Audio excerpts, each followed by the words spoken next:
युद्ध की शुरुआत के बाद सूरज 18वीं बार डूबता है और विजय प्राप्त करके पांडव अपने शिविर में वापस आते हैं, जहां पर द्रौपदी प्रसन्न मन से उनका स्वागत करती हैं। अर्जुन भगवान कृष्ण का इंतजार करते हैं कि वो रथ से उतरे, लेकिन भगवान कृष्ण ऐसा करने का कोई संकेत नहीं देते। ये देखकर अर्जुन को गुस्सा आता है, क्योंकि परंपरा के मुताबिक पहले सारथी उतरता है और फिर धनुर्धर। परेशान होकर अर्जुन खुद पहले रथ से उतरते हैं, जबकि श्री कृष्ण बैठे रहते हैं। पर जैसे ही भगवान कृष्ण रथ से उतरते हैं, रथ पूरी तरह से जल के भस्म हो जाता है। फिर भगवान कृष्ण अर्जुन को बताते हैं कि उनका रथ बहुत पहले ही द्रोणाचार्य के प्रहार से नष्ट हो चुका था, जिससे अर्जुन को यह समझ आ जाता है कि रथ को सिर्फ भगवान कृष्ण की उपस्थिति ही संभाल रही थी। जब तक भगवान कृष्ण रथ पर बैठे रहे, तब तक वो नष्ट नहीं हुआ। विजय के घमंड में डूबे हुए अर्जुन विनम्र हो जाते हैं। फिर जल्दी ही युद्ध शिविर खुशी और उत्सव के आवाजों से भर जाता है। सोल्जर्स डांस करते हैं, गाने गाते हैं और फूड एंड वाइन सर्व की जाती है। इस विजय के जश्न के बीच सोल्जर्स में डिस्प्यूट हो जाता है इस बात को लेकर कि पांडवों में से कुरुक्षेत्र का सबसे महान योद्धा कौन था। क्या वो अर्जुन थे, जिन्होंने भीष्म और कर्ण को मारा, या फिर भीम, जिन्होंने 100 के 100 कौरवों को संहार कर दिया।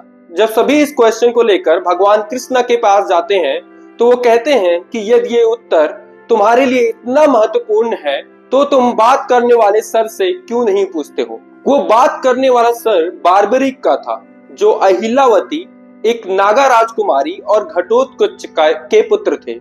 बार्बरिक सिर्फ 3 बाण लेकर कुरुक्षेत्र आए थे।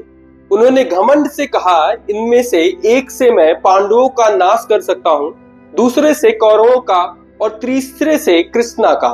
उनकी कला को परखने के लिए कृष्णा ने उनसे कहा कि एक बरगद के पेड़ के सभी पत्तों पर बाण चलाओ। सबने आश्चर्य से देखा कि बार्बरिक का एक ही बाण सभी पत्तों को चीरता हुए गुजर गया और फिर कृष्णा के पैर के ऊपर मंडराने लगा, जहां कृष्णा ने चालाकी से एक गिरा हुआ पत्ता छुपा रखा था।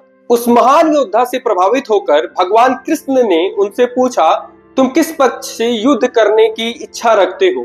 बार्बरिक बोलते हैं, मैं हमेशा हारते हुए पक्ष की तरफ से युद्ध करूंगा, क्योंकि तभी मैं अजेय हो जाता हूँ। ये आंसर सुनकर कृष्णा चिंतित हो गए। अगर बार्बरिक हमेशा हारे हुए पक्ष के साथ लड़ता, तो युद्ध कभी समाप्त ही नहीं होता। जब तक कौरव जीत रहे होते, वो उनके खिलाफ लड़ता, और जैसे ही वे हारने लगते, वो उनका साथ दे देता। इसी तरह पांडवों के साथ भी होता। ऐसे में ये युद्ध कभी खत्म ही नहीं होता। ऐसी स्थिति को रोकने के लिए कृष्णा ने एक योजना बनाई।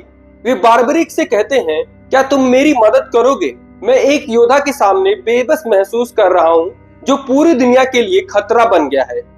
बार्बरिक, जो कभी किसी हेल्पलेस को मना नहीं करते थे, तुरंत बोलते हैं, वो कौन है, मुझे बताओ, मैं उसका नाश कर दूंगा।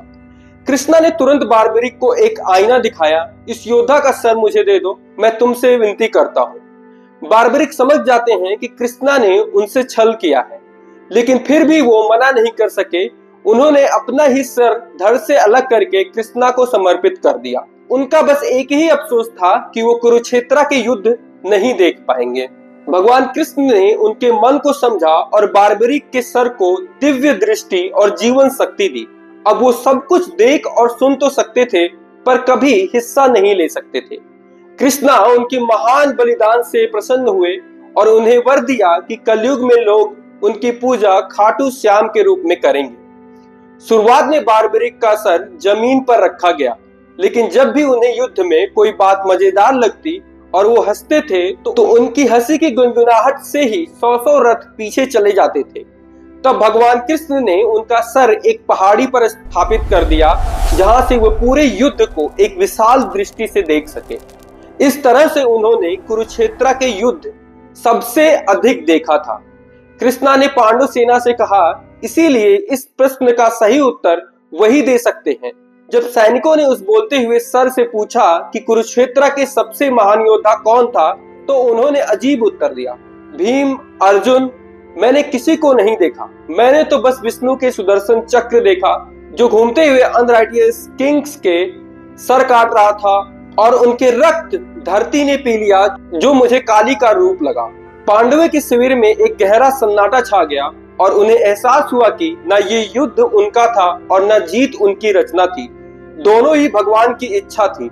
उत्सव फिर शुरू हुआ, पर अब वो शांत था। पांडव इसलिए नहीं जीते क्योंकि वे महान योद्धा थे, बल्कि इसलिए क्योंकि भगवान ने ऐसा चाहा। आपको ये वीडियो कैसी लगी? Please let me know in the comment box below and thank you for watching.